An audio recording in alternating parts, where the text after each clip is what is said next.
Kua whakamanuhia te waka haurua whakamutunga o te kāhui waka, ka tāoro i te moana nui a kiwa ki tā hiti a te rāweki, mō ngā whakamārama kia mātirohia ake te pūrongo a Heather Gardner. He whakarite-ritetanga mo te whakawhitinga i te moana nui a kiwa.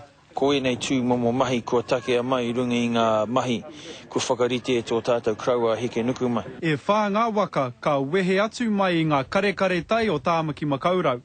Ka whakatere atu i te moana nui a kiwa, taunua atu ki ngā mautere. No Fiji, no Vanuatu, no Hāmoa, no Rarotonga, tātou te iwi Māori, o Tonga era motu katoa kei kone, nā koera te pai o tetehi, o enei tū momo waka e tui haere i a tātou.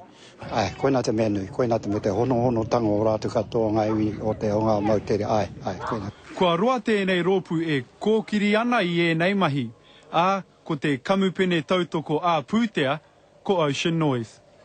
Ko te hōhonutanga o te whakaaro nei, he haukoti i te hunga e taka ana ki te he, e taka kino ana i te moana nui a kiwa.